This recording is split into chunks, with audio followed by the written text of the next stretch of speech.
Ministerios El Shaddai Guatemala presenta al Dr. Harold Caballeros con la palabra de Dios.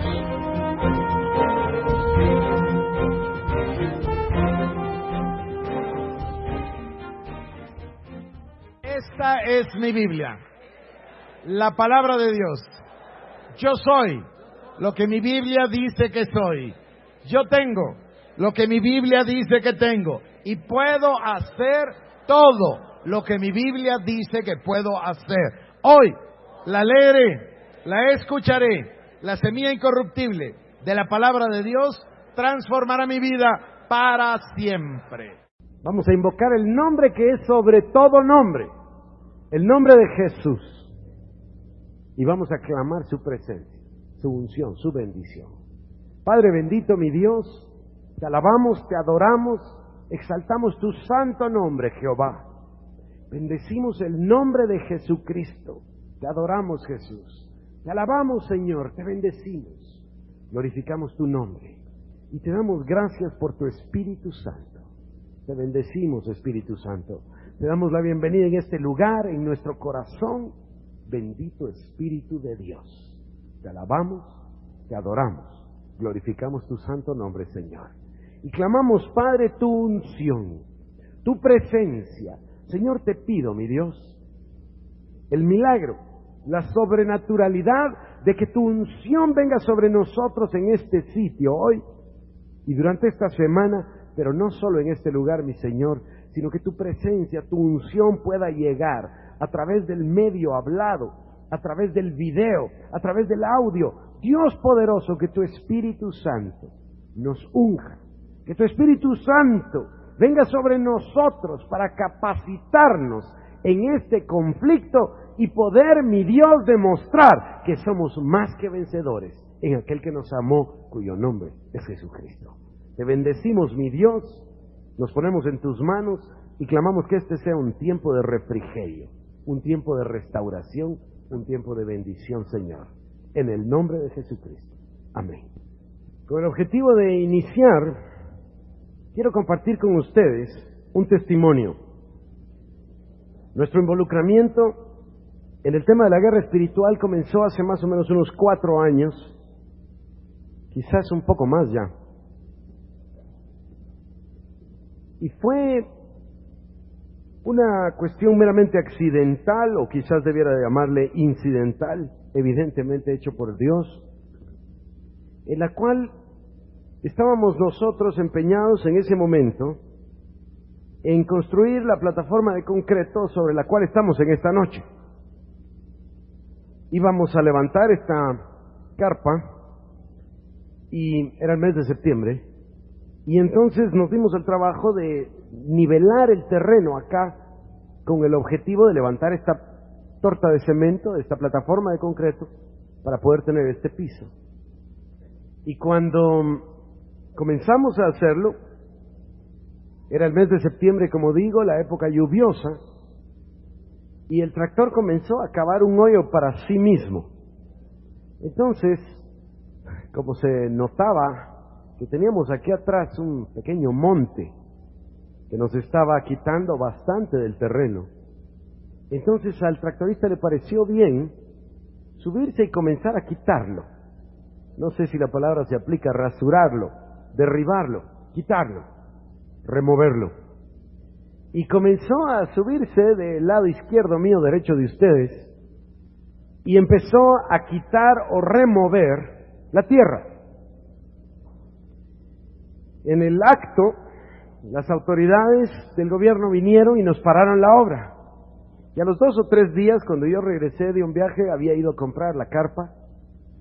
Entonces me salieron con las noticias acá, en la iglesia, diciendo, vinieron las autoridades, nos pararon la obra, dice que hay un gran problema, hay un expediente contra nosotros. Y fuimos nosotros a averiguar, teníamos idea de que estaba este monte aquí atrás, pero no de que fuese importante.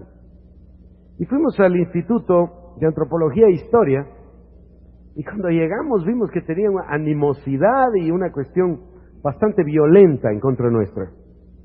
Llegamos, dijimos, somos de la iglesia El Shaddai, entendemos que tenemos un problema, no sabemos cuál es, y de inmediato nos lanzaron una acusación y nos dijeron: ustedes han estado destruyendo un monumento nacional.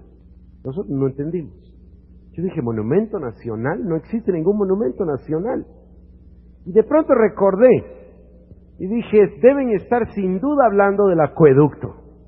Pero no es un monumento en la tierra nuestra, en el terreno de nosotros. No existe ya vestigios del acueducto. El acueducto es una estructura colonial construida en 1780, y pensé y dije: no, en el terreno de nosotros tenemos fotos, tenemos pruebas de que no existe el acueducto. Y el inspector del instituto dice: no estoy hablando del acueducto, ustedes estaban destruyendo un monumento precolombino.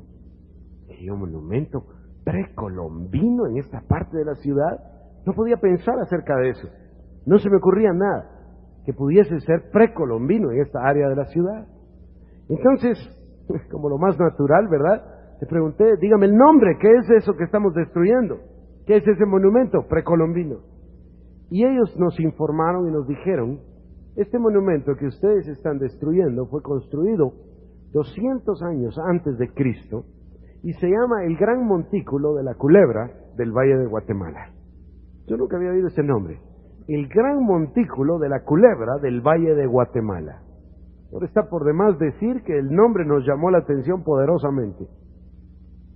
Y comenzamos nosotros a investigar y a pensar qué podía ser. En ese entonces estábamos pensando solamente en lo natural, en el problema legal que teníamos.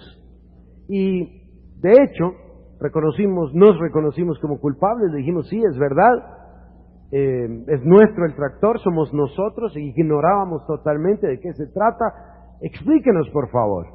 Comenzamos a investigar y a aprender, y nos impresionó mucho el conocer las medidas de este monumento. Esta es una culebra hecha a mano por los primeros habitantes de este valle 200 a 300 años antes de Cristo.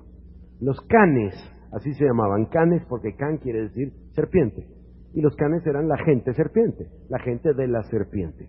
Ellos construyeron esta serpiente a mano. La base es de 30 metros y la altura de 15 metros más o menos. Quizás eso no sea tan impresionante, pero el largo es tremendamente impresionante. Esta culebra, cuando fue construida originalmente, tenía 21 kilómetros de largo. De manera que si nosotros pensamos por un momento en un monumento hecho a mano de 21 kilómetros de largo, las pirámides de Egipto son un juguete en comparación. Es una cosa mínima comparada con una estructura formada a mano de tierra de 21 kilómetros de largo, 30 metros de ancho y 15 metros de alto. Cuando nosotros supimos que el valle de la ciudad de Guatemala tenía una estructura de este tipo, nos impresionamos, por supuesto. Y me llamó la atención que podían contestarnos quiénes la construyeron, cuándo la construyeron, de qué material fue construida, todo, dónde comienza, dónde termina. Nos podían decir todo menos una cosa: ¿para qué la construyeron? Nos llamó la atención, comenzamos a leer libros y libros y libros, a averiguar, a hacer entrevistas, asistimos a innumerables sitios tratando de encontrar información. Hasta que encontramos a la persona, tuvimos una entrevista con la persona que lo descubrió. Por increíble, por inverosímil que parezca, un monumento de esas proporciones estuvo escondido de los ojos de todos los guatemaltecos. Y no fue descubierto sino hasta 1966. Es algo increíble. Francamente es increíble tener a media ciudad una cosa de 21 kilómetros de largo, una culebra, y no darse cuenta hasta 1966, hace ni siquiera 3 décadas. Y existe una razón, y quisiera tomarme el tiempo de explicar la razón porque es importante para ver la estrategia del diablo. La razón consiste en que en 1773, después del terremoto, días o semanas o meses después de los terremotos de Antigua, vinieron a buscar un nuevo valle dónde construir la nueva ciudad de Guatemala. Desde 1524 se había establecido la ciudad que hoy se llama Antigua Guatemala, y habían sufrido una y otra vez los embates de los terremotos, luego la inundación, etcétera, al punto que pensaron, vámonos de este lugar, vámonos a buscar otro valle donde construir otra ciudad. Y fueron y buscaron los valles más amplios. Y encontraron con que había un valle hermoso en lo que ahora se llama el Tejar, Chimaltenango, pero no había agua suficiente. Entonces vinieron a este valle, y las personas que vinieron a reconocer el valle por primera vez hicieron una descripción. Recuerdo bien cómo nos impresionó cuando leímos en el lenguaje de la época la descripción. Vinieron a lo que nosotros llamamos hoy el mirador del lado que viene de Antigua, el mirador de San Lucas o mirador de Misco, porque se mira todo el valle. Y entendemos nosotros que ahí fue donde ellos se pararon y vieron el valle.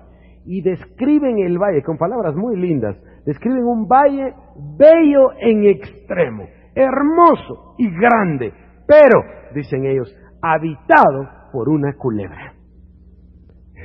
Se veía la culebra en todo el valle de Guatemala. Había sido una estructura construida precisamente para eso.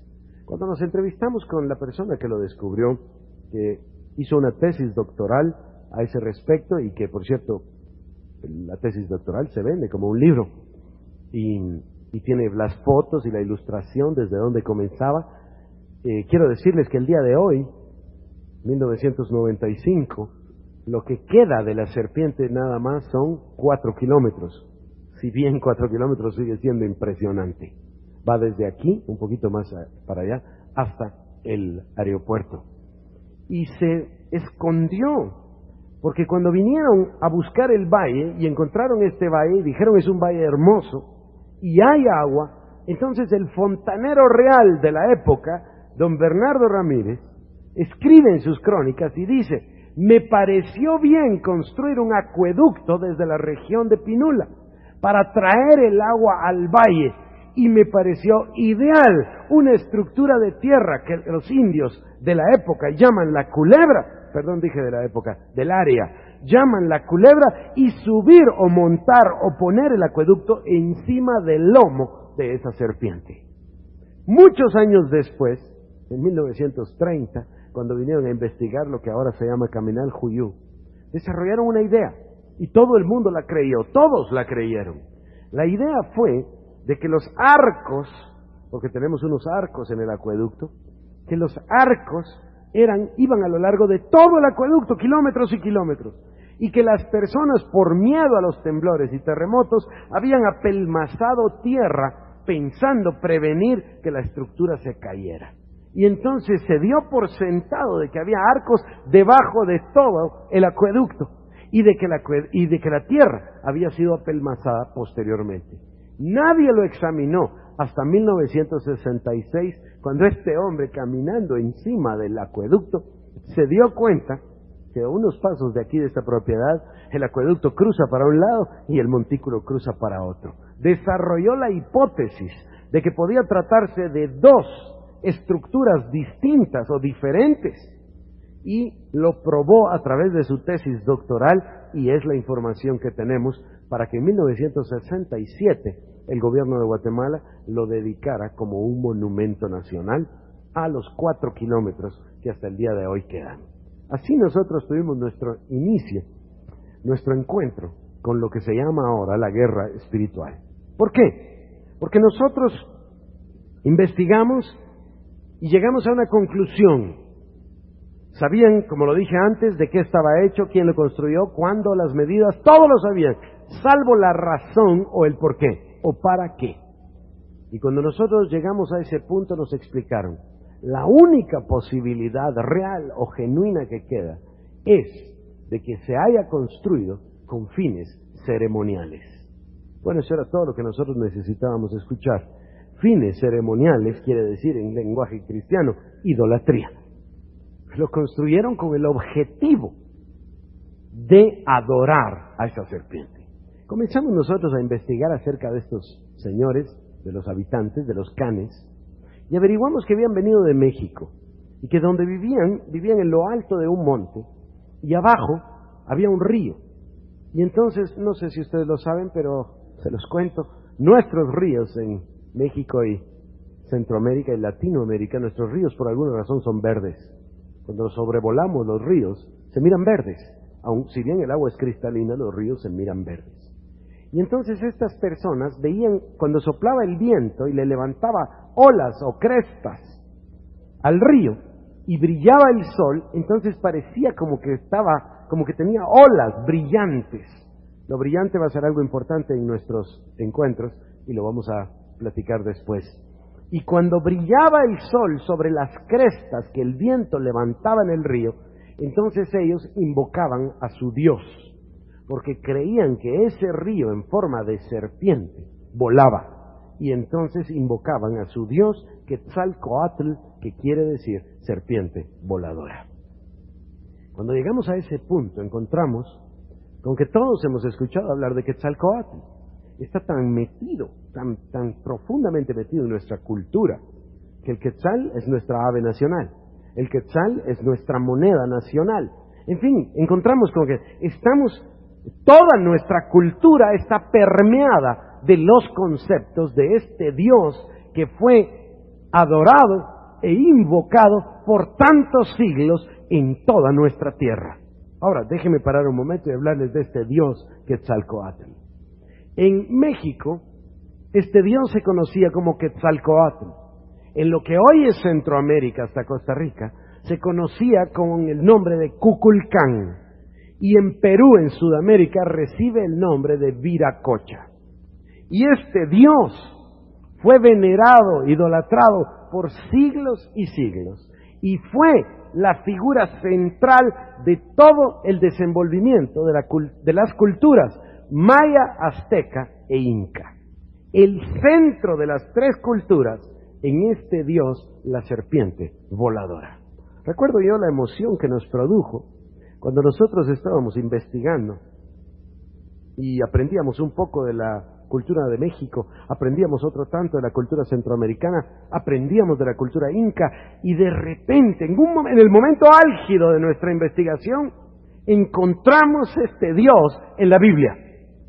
Y cuando nosotros abrimos el libro de Isaías en el capítulo 14 y en el versículo número 29, y nos encontramos con la revelación de Dios, y nos encontramos con este Dios, este demonio, este espíritu, este Dios pagano, nombrado en la palabra de Dios por el Señor, entonces nos impresionamos porque nos reveló el plan. Desde la perspectiva de Dios, nos reveló el plan del diablo. Dice la palabra en el verso 29, no te alegres tú, Filistea toda, por haberse quebrado la vara del que te hería, porque de la raíz, escuchen esto, de la raíz de la culebra saldrá áspid, y su fruto serpiente voladora. Para mí esto es muy impresionante, y fue más impresionante el ver el desarrollo que estas tres frases tienen. De primero dice la culebra, luego el áspid, y luego dice su fruto, serpiente voladora. No se necesita mucho para comprender que la culebra o serpiente, la palabra exacta usada ahí, se refiere a la que se encontró en el jardín del Edén. Y posteriormente de ahí nació una civilización, si le puedo llamar así, que creció hasta ser la civilización más avanzada de su tiempo, Babel, o Babilonia, si lo queremos llamar ahí. Y de ahí nacieron otras civilizaciones que fueron acarreando los misterios de los caldeos y los misterios de los babilonios hasta llegar a la máxima civilización que se montó sobre esos mismos principios paganos, Egipto, adoradores del sol. Y la palabra dice, de la culebra saldrá áspid, y por supuesto entendemos que el áspid es la serpiente adorada por los egipcios. Y luego dice, su fruto será serpiente voladora. Es muy impresionante cuando nosotros encontramos los vestigios que los científicos nos aportan el día de hoy, en los cuales nos muestran que cuando los continentes fueron separados por Dios, El área que se conoce como Mesopotamia estaba junto con el área de Mesoamérica. Cuando fueron arrancados o separados los continentes, la gente fue dividida. Y entonces los que salieron de esa cultura vinieron a formar otra, pero sigue siendo el mismo plan del diablo. De la culebra salió el áspid y del áspid la serpiente voladora. Es muy impresionante el encontrar que los mayas comparten dos elementos físicos innegables con las culturas de Mesopotamia, en particular con los de Babilonia, o lo que hoy dijéramos es Irak. La cultura maya tiene dos rasgos físicos, genéticos, evidentes, conocidos, que comparte con esta civilización o con esta raza. Es la forma de los ojos, la forma particular de los párpados y lo que se llama la mancha mongólica. Solo dos razas y dos lugares en todo el mundo comparten esos dos rasgos genéticos. La cultura maya, la civilización maya, la raza maya y la de Babilonia, hoy Irak, Mesopotamia. Impresionante porque nos muestra los orígenes de los primeros habitantes de estas tierras. Entendemos entonces el porqué de sus costumbres, comprendemos por qué el relato del Popol Vuh se ve curiosamente parecido o similar a otros relatos del Oriente Medio acerca de la creación. Se empiezan a encontrar los rasgos, los mismos rasgos originales de la cultura de los caldeos, o de los egipcios, o de los babilonios, junto con los mayas y los incas. Entonces, cuando descubrimos todo esto, para nosotros nuevo, empezamos a entender el principio básico. Nuestra tierra, nuestra ciudad, evidentemente nuestra nación y todo Mesoamérica, fue dedicado, voluntariamente entregado, entregado a este Dios, Quetzalcóatl, entregado en adoración, se le dio y se le trajo a él y se le formó un monumento de características enormes para entregarle nuestra tierra. Nos empezó a sorprender, disculpen que me estoy tardando mucho, pero es importante para hacer una introducción. Nos empezó a sorprender el hecho de que empezamos a buscar y a aprender acerca de la adoración a este Dios, Quetzalcóatl. Y encontramos rasgos característicos de este Dios, sanguinario en extremo. Y nos encontramos con que muchos de los rasgos culturales y sacrificios, etcétera, usados alrededor del culto a este Dios, todavía son usados en nuestra cultura, aún hoy, en 1995. Nos sorprendió mucho encontrar, por ejemplo, que en el juego de pelota era la celebración máxima para adorar a este Dios Quetzalcóatl, y escogían a los mejores varones jóvenes del pueblo, de la ciudad. Ahora, no escogían a los esclavos, no escogían a los presos, escogían a los mejores jóvenes. Los de ellos se entrenaban juntos, jugaban juntos, crecían juntos. Y luego hacían 2 equipos de ellos. Los separaban en 2 equipos y el equipo vencedor seguía el ritual, porque el juego de pelota no era un juego de entretenimiento, era un ritual de adoración. Y seguían el ritual y los vencedores tenían la obligación, en cualquier museo pueden ver la pieza con que lo hacían, de abrir el tórax aquí, de abrir el pecho de los perdedores y sacar el corazón mientras todavía estaba latiendo para entregárselo a este Dios sanguinario Quetzalcóatl en un culto, en un sacrificio de sangre, en un sacrificio humano. Nos llamó poderosamente la atención ver que aún el día de hoy nuestros pueblos sufren las mismas consecuencias, hermano contra hermano, igual que hace 10 o 20 o 30 siglos. Hermano contra hermano. No tenemos guerra contra El Salvador, ni contra Honduras, ni contra Nicaragua, ni contra Costa Rica, ni contra México. Son guatemaltecos matando guatemaltecos. Son salvadoreños derramando sangre de salvadoreños. Son hermanos contra hermanos. Ahora lo tenemos en México. Lo tenemos en El Salvador, lo tuvimos en Nicaragua, acá, etcétera. Es lo mismo. Nos llamó mucho la atención comenzar a ver hasta qué punto estaba adentro de nuestra cultura enraizado este culto. Y por supuesto, lo primero que le llama la atención a cualquiera es el nombre de nuestra moneda, el quetzal. Un día estaba yo haciendo una limpieza en mi casa. Estaba sentado ahí en el suelo, sacando unos papeles, tirando unos papeles viejos, cuando encontré un sobrecito perteneciente a Cecilia. Y abrí el sobre y me recordé entonces de que a ella le gustaba coleccionar billetes, y que tenía varios billetes antiguos. Y entonces lo saqué y empecé a ver los billetes, algo atractivo, ¿no? Cuando nuestros billetes de 5 quetzales tenían paisajes, el volcán de Pacaya y el lago de Atitlán y cosas más bonitas. Y me llamó la atención que eran muy diferentes que los modernos. Entonces, fui a conseguir unos billetes y puse los billetes juntos. Y me llamó poderosamente la atención que nuestros billetes modernos están llenos, completamente llenos de figuras o símbolos que se llaman símbolos crotálicos, quiere decir símbolos serpentinos, llenos de serpientes. Tenemos billetes de un quetzal, de 5, de 10, de 20, llenos.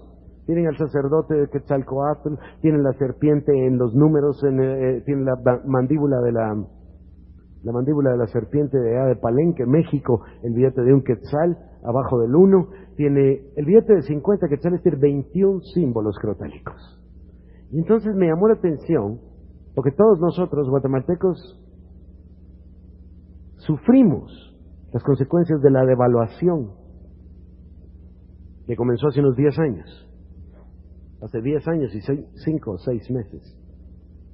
Y me llamó la atención y agarré los billetes y empecé a ver que fueron subiendo el número de símbolos crotálicos en los billetes en dirección proporcional a la devaluación que nosotros hemos tenido.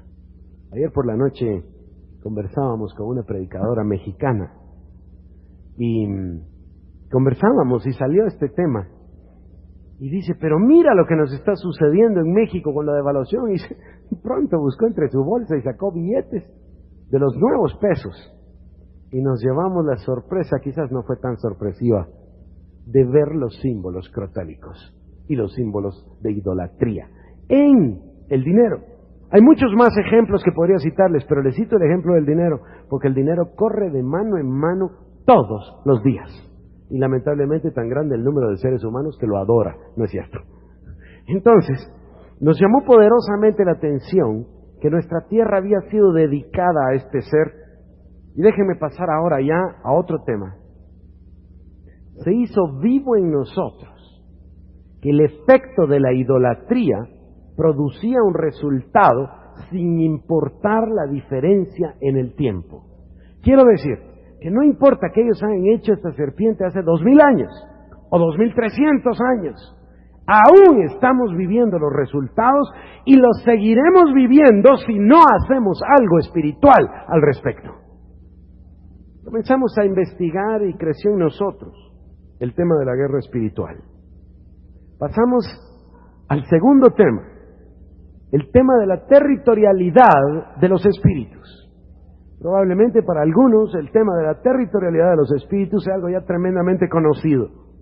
Sin embargo, es necesario que para nosotros poder poner los fundamentos adecuados para lo que pretendemos conseguir en esta serie, analicemos también el tema de la territorialidad de los espíritus. Si ustedes son tan amables y abren su segundo libro de Reyes, en el capítulo 17, veremos nosotros lo que la palabra nos dice. La territorialidad de los espíritus, exactamente como la palabra lo indica, se refiere a déjeme decirlo de esta forma, se refiere al poder de ciertas entidades espirituales que ejercen poder o dominio exclusivamente sobre un área territorial. Probablemente todos ustedes recuerden el caso del gadareno que fue liberado por el Señor Jesucristo. Recordarán el hato de cerdos, recordarán el hato de 2000 cerdos. Y recordarán ustedes que cuando este hombre iba a ser liberado, los demonios hablaron con el Señor Jesús y dijeron, nos llamamos Legión porque somos muchos, ¿recuerdan ustedes?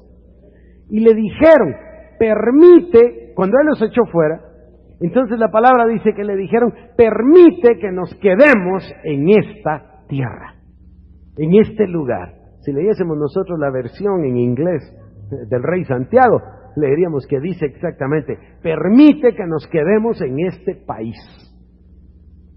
¿Por qué?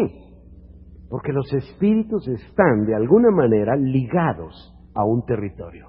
Su esfera de autoridad se circunscribe a los límites territoriales. Avanzaremos sobre este tema en las próximas sesiones. Déjenme mencionarles algo. Todos hemos leído el libro del profeta Daniel en el capítulo número 10, donde se hace mención del príncipe de Persia. Y nos llama la atención, no del rey de Persia, porque la palabra nos explica quién era el rey, Ciro, no el rey de Persia, sino que del príncipe de Persia. Una entidad espiritual contra la cual el ángel tiene que batallar porque dice, vine, tan pronto tú te humillaste y dispusiste tu corazón para buscar al Señor por causa de tus palabras, yo fui enviado, dice. Pero me detuvo durante 21 días el príncipe de Persia. No nos está hablando de un hombre entonces, el que detuvo al ángel. Nos llama la atención por el nombre, la designación, el príncipe de Persia.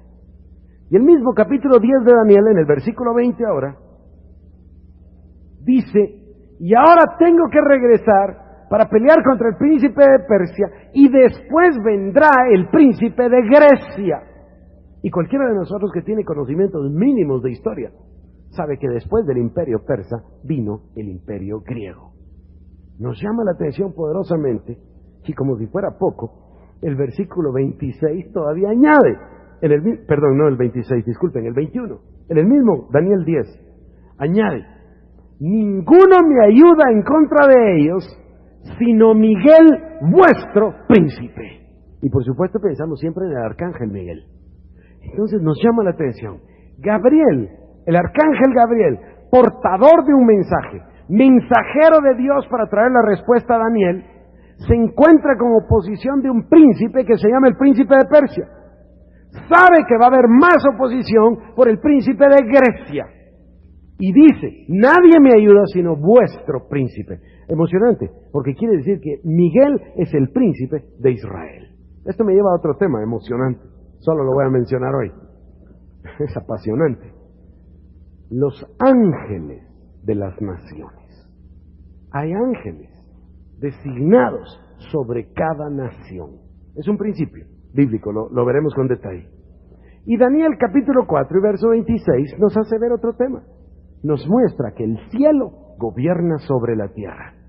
Y entonces nos habla de una unión entre lo espiritual y lo material. Debiera decirlo de otro modo. Una dependencia de lo material bajo lo espiritual. Sigamos. Ezequiel capítulo 28. No pierdan la cita de Reyes, ya vamos a leerla. Ezequiel capítulo 28 tiene algo curioso en el versículo número 2 y en el versículo número 12. Y quisiera que lo viéramos. Ezequiel 28, déjenme leérselos pronto. Dice el versículo 2, déjenme leer desde el 1, vino a mí palabra de Jehová diciendo, hijo de hombre, di al príncipe de Tiro. Y luego dice lo que el profeta tenía que hablarle al príncipe de Tiro. Curioso, el versículo 12 dice, hijo de hombre, levanta endechas contra el rey de Tiro. Y a nosotros nos pone a pensar, ¿será que la Biblia se equivocó y en una parte le dice príncipe y en otra parte le dice rey? ¿Cómo es posible? Y nos damos cuenta que hay un rey natural, un hombre, un rey en el plano natural, del cual se dicen cosas naturales. Y después hay un príncipe, evidentemente lo que la Biblia llama un principado. No es un hombre de carne, sangre y huesos. es una entidad espiritual, es un ser espiritual, es un demonio, lo llamaríamos, o la palabra lo llama principados, potestades, gobernadores de las tinieblas de este siglo, huestes espirituales de maldad en las regiones celestes. Parece como que el rompecabezas se va armando en nuestra mente. Hay entonces en las regiones celestes unos seres espirituales que tienen influencia total sobre lo que pasa aquí en la tierra. Continuamos y vemos Eclesiastés capítulo número 5 y el versículo número 8 es impresionante para lo que estoy hablando. Dice: si opresión de pobres y perversión de derecho y de justicia vieres en la provincia, no te maravilles de ello, porque sobre el alto vigila otro más alto, déjeme repetirlo, porque sobre el alto vigila otro más alto, y uno más alto está sobre ellos. Es impresionante. Me habla entonces de tres sujetos. Uno que domina en la provincia, pero sobre él domina uno más alto. Pero que no se nos olvide que la Biblia dice, hay uno más alto que domina sobre ellos dos. Como si esto no fuera suficiente, en Isaías capítulo número 24, versículo número 21, encontramos una prueba contundente, rotunda. Dice Isaías 24, 21, acontecerá en aquel día que Jehová castigará al ejército de los cielos en lo alto y a los reyes de la tierra sobre la tierra. Vente la unión que Dios hace. Si Dios va a castigar a los reyes en la tierra, al mismo tiempo lo va a hacer castigando también al ejército de los cielos en lo alto. Me parece, queridos hermanos, que estamos llegando a la conclusión de una inequívoca conexión entre los cielos y la tierra. Los cielos tienen un ejército y ese ejército gobierna sobre los asuntos de los hombres. Y nosotros que pensábamos que era la economía y la situación política, el estallido social y las circunstancias que llamamos naturales. Por cierto que cometemos un gran error en hacer sinónimo natural de normal, ¿verdad? Natural es perteneciente a la naturaleza, pero nosotros natural le llamamos ya es natural, normal, usual, corriente. Lo natural no es ni normal, ni corriente, ni usual. Lo natural depende de lo espiritual. Y déjenme entonces mostrarles otro pasaje contundente, Isaías 26, 13. Este es tremendo. Esta es la gente hablándole a Dios. Y dicen, Jehová Dios nuestro, escuchen esto, otros señores fuera de ti se han enseñoreado de nosotros, pero en ti solamente nos acordaremos de tu nombre. Esto está más claro todavía. Cuando lo descubren dicen, Señor Jehová, Dios nuestro, hay otros señores, fíjense la palabra, otros señores se han enseñoreado de nosotros, otros señores fuera de ti. Como queriendo decir que es algo anormal, que esos señores usurpadores se han venido a enseñorear de nosotros sin derecho, fuera de Jehová. Ahora sí estamos listos para Segunda de Reyes 17. Este es un pasaje excepcional, no tenemos tiempo de leerlo completo, pero es un pasaje extraordinario. Voy a leer unos versículos, mucho bien nos haría si lo pudiéramos leer entero en nuestras casas. Dice, versículo 1, en el año 12º de Acaz, rey de Judá, comenzó a reinar Oseas, hijo de Ela, en Samaria, sobre Israel, y reinó 9 años. Es una manera normal de comenzar un capítulo en este libro, ¿no es cierto? Nos está hablando de que comenzó a reinar Oseas y que reinó 9 años. Pero miren el verso 2, dice, e hizo lo malo ante los ojos de Jehová, aunque no como los reyes de Israel que habían sido antes de él. Contra este subió Salmanasar, rey de los asirios, y Oseas fue hecho su siervo y le pagaba tributo. Mas el rey de Asiria descubrió que Oseas conspiraba, porque había enviado embajadores a Sor, rey de Egipto, y no pagaba tributo al rey de Asiria como lo hacía cada año, por lo que el rey de Asiria le detuvo y le aprisionó en la casa de la cárcel.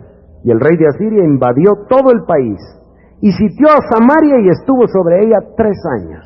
Le puso sitio, invadió a Samaria. Y luego dice, en el año 9 de Oseas el rey de Asiria tomó Samaria y llevó a Israel cautivo a Asiria y los puso en Ala, en Abor, junto al río Gozán y en las ciudades de los medos. ¿Por qué? Verso 7. Porque los hijos de Israel pecaron contra Jehová su Dios, que los sacó de la tierra de Egipto, debajo de la mano de Faraón, rey de Egipto, y temieron a dioses ajenos. Y anduvieron en los estatutos de las naciones que Jehová había lanzado de delante de los hijos de Israel, y en los estatutos que hicieron los reyes de Israel.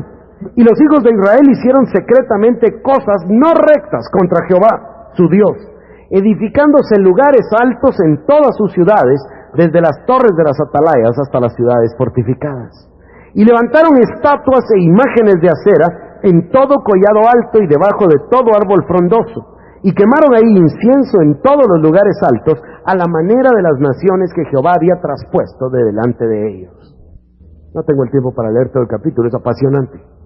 A causa de la idolatría, a causa de que se apartaron de Jehová para irse detrás de dioses ajenos y servirles, entonces Dios, Jehová, los entregó en manos del rey de Asiria. Y dice la palabra con absoluta claridad que el rey de Asiria tomó a Samaria y llevó a Israel cautivo a Asiria. Déjeme poner esto en un lenguaje más corriente, normal, o moderno. El rey de Asiria sitió a Samaria. Después de 3 años venció en el sitio y llegó e invadió la ciudad de Samaria. Tomó a todo el pueblo de Israel y se lo llevó cautivo para Asiria. Y las ciudades se quedaron vacías. La ciudad se quedó totalmente vacía. Las casas, los sembrados, las plantaciones, la casa se quedó así, la ciudad.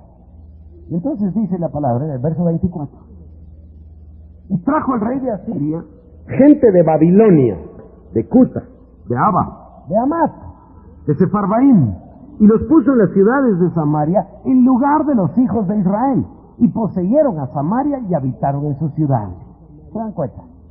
Vinieron las personas de otras ciudades, de Hamat, de Aba, de Sefarvaim, de Babilonia, de Cuta, y se pusieron a vivir en la tierra que le pertenecía al pueblo de Israel, en Samaria. Y aconteció al principio, verso 25, cuando comenzaron a habitar ahí, que no temiendo ellos a Jehová, envió Jehová contra ellos leones que los mataban. Ahora fíjense, esto es lo que yo quisiera subrayar. Estas personas no dijeron, es que lo que pasa es que hay muchos leones. Lo que pasa es que hubo sobreabundancia de nacimiento de leones. Lo que sucede es que nosotros no hemos sabido matar a los leones. Pero alguien no contestó, es que esto es totalmente natural que hayan leones en esta región. Es normal. No, miren, esta gente tiene una mentalidad distinta que la de nosotros. Nosotros nos acercamos a la Biblia con una mentalidad occidental. La Biblia no es un libro occidental, la Biblia es un libro oriental. Y entonces tienen su mentalidad en Mesopotamia, en el Medio Oriente. Y miren lo que sucede. Dice la palabra del verso 26. Dijeron pues al rey de Asiria, las gentes que tú trasladaste y pusiste en las ciudades de Samaria, no conocen la ley del Dios de aquella tierra. Y él les ha echado leones en medio de ellos, y he aquí que los leones los matan, porque no conocen la ley del Dios de la tierra. O sea que estas gentes son paganos, no conocen a Dios, pero conocen los principios espirituales. ¡Ay! El Dios de cada tierra. ¿Me estoy explicando? Dice la palabra que el rey de Asiria, verso 27, mandó diciendo, llevad ahí a alguno de los sacerdotes que trajisteis de allá, y vaya, y habite ahí, y les enseñe la ley del Dios del país. No pudiera ser más claro, ¿verdad? En otras palabras, dice, miren, ¿saben qué? Vayan allá donde vamos al pueblo de Israel, recluten a un sacerdote del pueblo de Israel, tráiganlo para que les enseñe a adorar al Dios de esa tierra o de ese país. Y entonces fueron y trajeron a un sacerdote del pueblo de Israel, para que les enseñara. Dice, Vino uno de los sacerdotes que habían llevado cautivo de Samaria y habitó en Betel y les enseñó cómo habían de temer a Jehová. ¿Se dan cuenta? Lo que quería enseñarles, pueden leer todo el capítulo después, lo que quería mostrarles es cómo esta gente pagana sí entiende la realidad espiritual. Se dan cuenta perfectamente de que hay un Dios en la tierra. Ahora nosotros, y estamos hablando de guerra espiritual, nosotros somos tan ingenuos con nuestra mente occidental que llegamos a una esquina, escogemos una casa bonita, la pintamos, le ponemos un rótulo hermoso ahí que dice iglesia tal y tal, y ya abrimos un servicio el domingo en la mañana y ya queremos que la gente venga. Y no nos damos cuenta de ninguna de las realidades espirituales. Lo volvimos todo natural. ¿Me estoy explicando? Si una de las maravillas del mensaje de la guerra espiritual es que está abriendo nuestro conocimiento, nuestros ojos, nuestro entendimiento, abriéndolo a este entendimiento espiritual. Hay dioses que necesitamos combatir, que están ahí, afuera, encima de nosotros. Cuando hablamos de la inflación, cuando hablamos de la recesión, cuando hablamos de la violencia, cuando hablamos de las muertes, de los secuestros, cuando hablamos de las necesidades o de la corrupción, por favor, entendamos que no son sino consecuencias de la situación imperante en las regiones celestes. Lo que sucede en la tierra está gobernado por lo que sucede en los aires. ¿Me están escuchando? En abril de 1983 se dio un caso especial. Hubo una publicación de un hermano que se llama Ralph Mahoney, que publicó un artículo. Y en el artículo hacía referencia a algo que le pasó a unos misioneros en la frontera entre Uruguay y Brasil. Curioso. El evento fue sumamente curioso. Y se registró como tal, se publicó y más o menos pasó desadvertido hasta que después comenzó a tomar valor. En abril del 83 el número de la revista World Map decía que había unos misioneros en una ciudad que quedaba en la frontera entre Uruguay y Brasil. Pero ahí en una frontera tan grande que no hay una frontera. Es decir, más o menos se sabe por dónde está el límite. Y entonces estaban estos misioneros repartiendo tratados y tratando, perdonen la redundancia, de evangelizar a las personas. Y venían con los tratados y le hablaban a las personas, las abordaban. Y se dieron cuenta que las personas no querían nada que ver con el evangelio. Simple y sencillamente les tiraban los tratados al suelo y no recibían a Cristo. Y ellos hacían lo mejor que podían y la gente nada, no querían. Entonces estaban menos desalentados este par de misioneros. Por cierto, tuve el privilegio de conocer a uno el otro día en Uruguay. Es decir, no le conocí en Uruguay, él es uruguayo. Y comenzaron a caminar, la vereda iba para abajo, la calle. Y entonces caminaron normalmente, pues, cuesta abajo, porque así era la calle. Iban desalentados y uno le dice al otro, mira, ¿por qué no tratamos de nuevo? Y dice, pero si no resulta, la gente no quiere, pero tratemos otra vez, antes de darnos por vencidos. Y entonces se paran de nuevo y pasa una persona y le dan un tratado, la persona le despierta el interés del tratado, le presentan el plan de salvación y ahí mismo la persona se hinca y recibe a Jesús como Señor y Salvador de su vida. Ellos están, pues este fue un milagro, Dios nos está alentando para no dejar de hacerlo. Lo hicieron con el segundo y con el tercero y con el cuarto y están impresionados. O al día siguiente llegaron a su punto habitual, otra vez arriba de la vereda y no abajo. Emocionados por lo que habían testificado el día antes, empiezan a pasar los tratados, empiezan a evangelizar a las personas y les vuelven a tirar al suelo los tratados. No entienden lo que pasa. Dicen, ¿por qué no vamos a donde estábamos ayer? Así que bajan el camino, reparten los tratados y la gente recibe a Jesús otra vez. Dice, ¿pero qué es esto? ¿Qué se les ocurrió esta cosa tan curiosa? Subieron arriba, le presentaron a la gente el evangelio, la gente lo rechazó, corrieron para llegar antes que la misma persona, la misma. Y cuando la misma gente llegó ahí abajo, le vuelven a presentar el evangelio y la persona recibe a Jesús como Señor y Salvador. Dice, ¿qué es esto?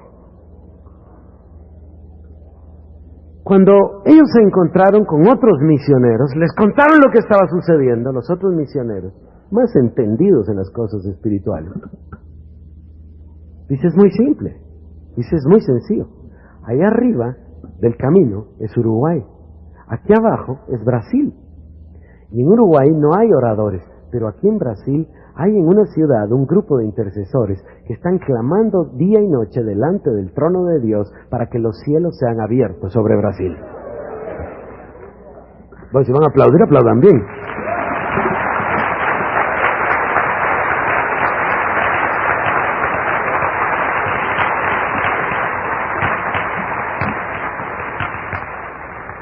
¿Qué hace a un país distinto de otro?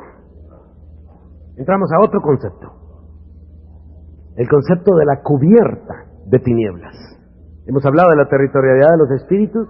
Déjenme entrar ahora al otro concepto. La cubierta de tinieblas. ¿Qué convierte en un país, a un país que lo convierte en distinto a otro? Ese tejido, esa cubierta de tinieblas que se posa sobre una nación, o sobre una ciudad, o sobre un conglomerado social. La palabra dice en Deuteronomio capítulo 28, en los primeros 3 versículos, estas bendiciones te alcanzarán y vendrán sobre ti. Y a partir del verso 14 dice, pero si tú no obedecieres a Jehová tu Dios, ni procurares andar en sus mandamientos que yo te ordeno hoy, estas maldiciones vendrán sobre ti. Y el capítulo 28, verso 23 dice, y el cielo sobre ti será como de bronce. El cielo será como de bronce y la tierra como hierro. Se cerrará el cielo encima de la nación. Estamos nosotros tratando de entender este tema, y el libro de Isaías, en el capítulo número 25, nos da un versículo que nos abre el entendimiento. Capítulo 25 de Isaías, versículo 7. Dice, esto es tremendo, dice la palabra, y destruirá en este monte la cubierta con que están cubiertos todos los pueblos y el velo que envuelve a todas las naciones. Oh, es contundente la prueba de la palabra. Hay un velo, una cubierta de tinieblas sobre las naciones. ¿Sobre qué naciones? Sobre todas las naciones. Bueno, veamos. Dios dice que destruirá ese velo que envuelve a las naciones. El libro de Efesios, capítulo número 4, versículo número 18, dice, hablando de las personas, voy a leer desde el 17. Esto pues digo y requiero en el Señor, que ya no andéis como los otros gentiles, que andan en la vanidad de su mente, teniendo el entendimiento entenebrecido, alejados de la vida de Dios, por la ignorancia que en ellos hay, por la dureza del corazón. Teniendo el entendimiento entenebrecido. Muchas veces nosotros usamos una frase, por cierto inapropiada, muy inapropiada, pero la usamos con regularidad. Las personas dicen, mira, en mi ciudad es duro, no quieren recibir a Jesús. Muchas veces uno habla con pastores, los pastores dicen, mira, te voy a decir la verdad, ahí donde yo tengo mi iglesia, ahí la gente es redura, no quiere conocer a Jesús, no quieren recibir el Evangelio. Bueno, esto está muy equivocado. La verdad es que la gente no es que no quiera recibir a Jesús. La verdad es que la gente que no recibe a Jesús es porque no puede, no porque no quiere. ¿De dónde dice usted eso? Segunda de Corintios capítulo 4, versículo 4 dice, el Dios de este siglo, dice la palabra, Segunda de Corintios 4, 4, el Dios de este siglo cegó el entendimiento de los incrédulos para que no les resplandezca la luz del Evangelio de la gloria de Cristo, el cual es la imagen de Dios. Déjeme que lo vuelva a decir. Dice la palabra, está hablando de los que no reciben el Evangelio, y entonces dice, el Dios de este siglo ha cegado el entendimiento de los incrédulos, ha cegado, ha puesto un velo, ha entenebrecido, ha velado, ha cegado el entendimiento de los incrédulos, para que no les resplandezca la luz del Evangelio. Ahora fíjense ustedes, si nosotros trajésemos aquí adelante una persona ciega, no mira, está ciego, y le decimos, ¿está la luz prendida? Y nos contesta, no sé. Apagamos la luz, le decimos, ¿está la luz apagada? Nos contestan, no sé. ¿Pasó una persona? Dice, no sé. Hay muchas personas, no sé. ¿Por qué? Porque no ve la luz. Entonces, una persona que no ha recibido a Cristo tiene el entendimiento cegado, pero es que aquí hablan de alguien, ¿verdad? Del Dios de este siglo, que ha cegado el entendimiento de los incrédulos para que no les resplandezca la luz del Evangelio, de la gloria de Dios, de la gloria de Cristo, que es la imagen de Dios.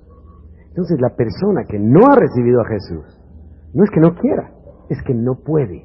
Alguien tiene que ir y quitar ese velo de ceguera para que cuando el velo sea removido, le resplandezca la luz.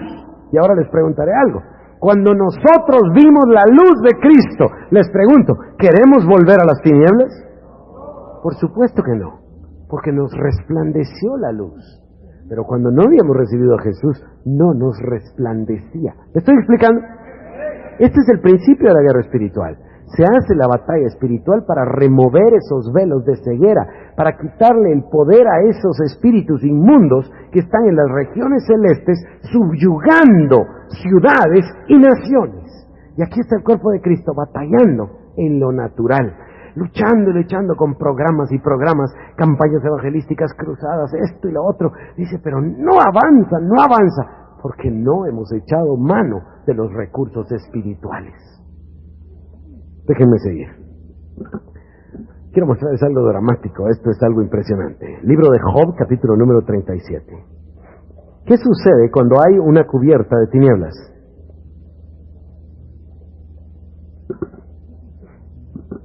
Cuando hay una cubierta de tinieblas, toda la gente que está bajo la cubierta de tinieblas sufre los efectos de la cubierta de tinieblas. ¿Qué quiere decir? Miren, lo que quiero decir es que cuando hay una cubierta de tinieblas encima de una ciudad o de una nación, todos los que viven ahí en esa ciudad o nación están siendo afectados por esa cubierta de tinieblas. No lo saben, no la miran, ni siquiera se dan cuenta que podría ser distinto, pero ahí está. Job 37:19 dice, no podemos ordenar las ideas a causa de las tinieblas. Me impresiona un hecho que he vivido mucho más de una vez. Cuando uno va a otro país, llega y de inmediato, es una cuestión inmediata, por supuesto que la práctica hace que sea más fácil, uno de inmediato ya puede discernir los problemas que tienen en ese país o nación. Uno se da cuenta. Déjenme contarles unos ejemplos prácticos sin ánimo de ofender a nadie.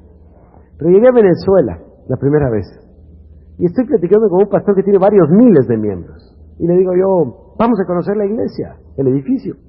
Dice, no es que no tenemos edificio. Digo, ¿cómo así? ¿Y dónde se sienta toda esa gente? Dice, alquilamos un sitio, pero es que aquí no tenemos edificio. ¿Y cómo? ¿No has construido un edificio? Le dije yo. Dice, no, aquí en Caracas no podemos construir un edificio. Digo, ¿cómo así? Dice, no, es muy cara, la tierra es carísima, es imposible, aquí no se puede. Me llamó la atención. Platiqué con otro pastor y ya me había llamado la atención. Le digo, ¿y tu edificio? Dice, no, yo no tengo edificio, alquilamos un lugar. Digo, ¿cómo es que no tienen un templo? Y dice, no, aquí no tenemos un templo, aquí es imposible, es carísimo, no se puede. Y platico con otro, digo, ¿y tu templo? Dice, no, yo me reúno en un hotel, porque aquí no podemos construir un templo. Y entonces me fijo, claro, es muy fácil cuando uno va de afuera, ellos no, pero ellos están creídos de que es imposible. ¿Me están siguiendo ustedes? No podemos ordenar nuestras ideas a causa de las tinieblas. ¿Se han fijado ustedes cuando viene alguien a nuestro país, que lamentable y triste lo que voy a decir, cuando viene alguien de afuera no logra entender esto de que hayan tantos muertos? No logra entender. Pero nosotros, como estamos tan acostumbrados, pues todos los periódicos lo dicen todos los días del año, ¿no? Es triste, ¿verdad? Pero como estamos viviendo debajo de esas tinieblas, no nos percatamos. El hermano Oscar estaba impresionado hace unos 4 años, tal vez 3, porque en Nueva Zelanda, en una de las ciudades, se robaron un automóvil y apareció 3 días seguidos en primera plana de los periódicos. Tan indignados estaban de que se hubieran robado un automóvil. Es muy triste, ¿no es cierto? Muy triste. Pero las personas que viven debajo de la cubierta de tinieblas, entonces llegan a estar tan debajo de las tinieblas que el versículo se cumple. No podemos ordenar nuestras ideas a causa de las tinieblas. Ahora estamos entonces viendo de que hay una cubierta de tinieblas y que la cubierta de tinieblas crea dificultades para el evangelismo.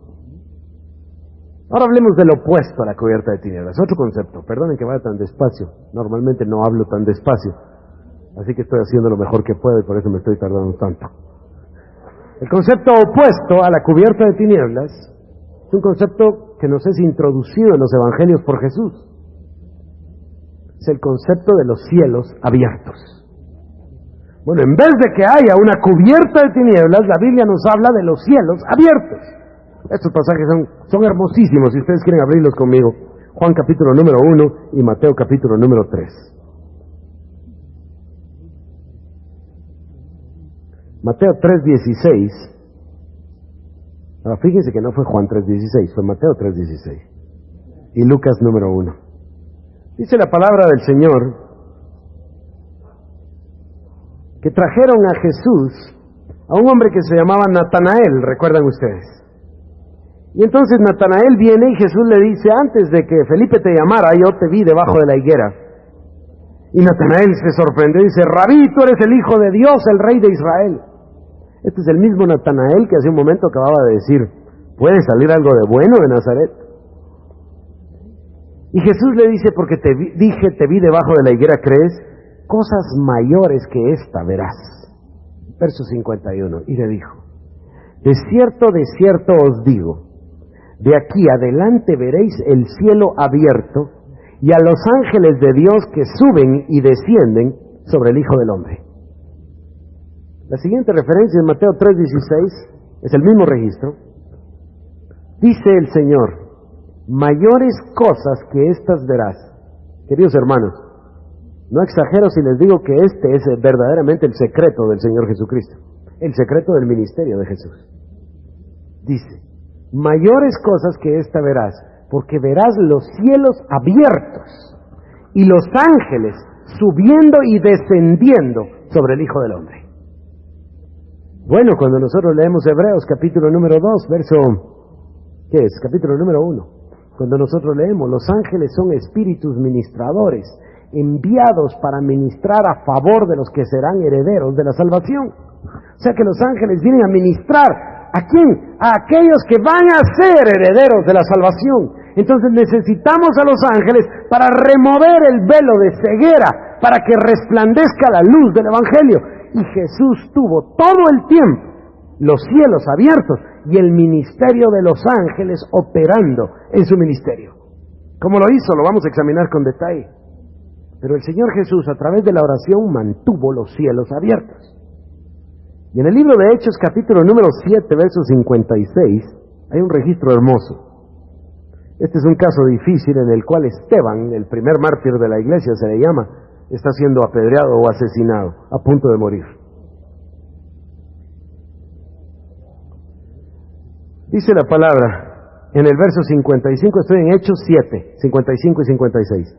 Pero Esteban, lleno del Espíritu Santo, puesto los ojos en el cielo, vio la gloria de Dios y a Jesús que estaba a la diestra de Dios, y dijo, he aquí, veo los cielos abiertos y al Hijo del Hombre que está a la diestra de Dios.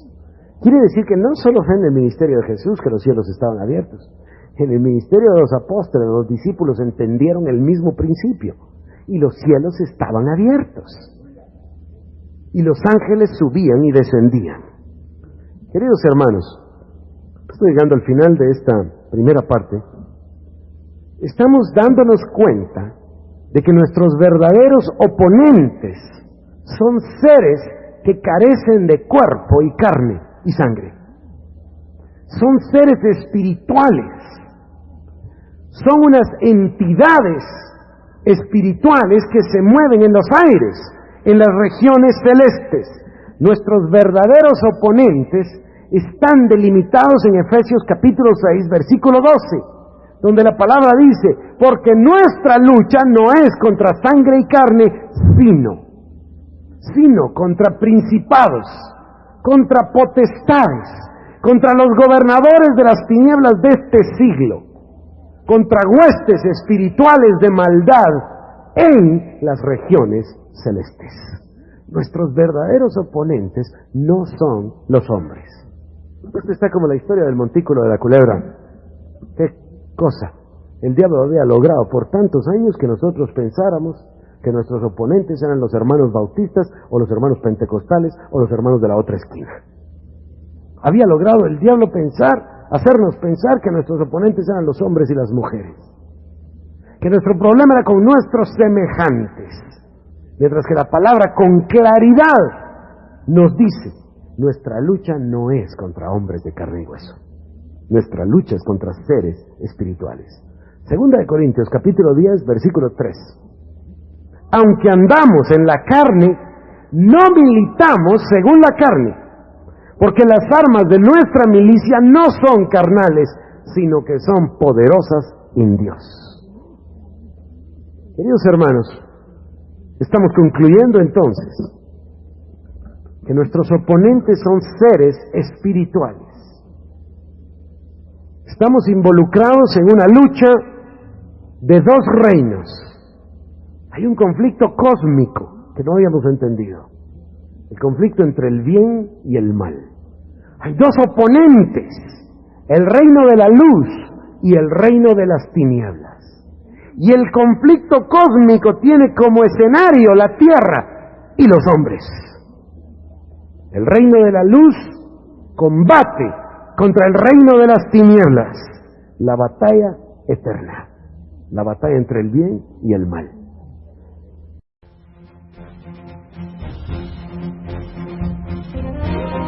Ministerios El Shaddai Guatemala presentó al Dr. Harold Caballeros con la palabra de Dios. Si desea más información, comuníquese al teléfono código de área 502-337-4777 o visite nuestra página web www.elshaddai.net.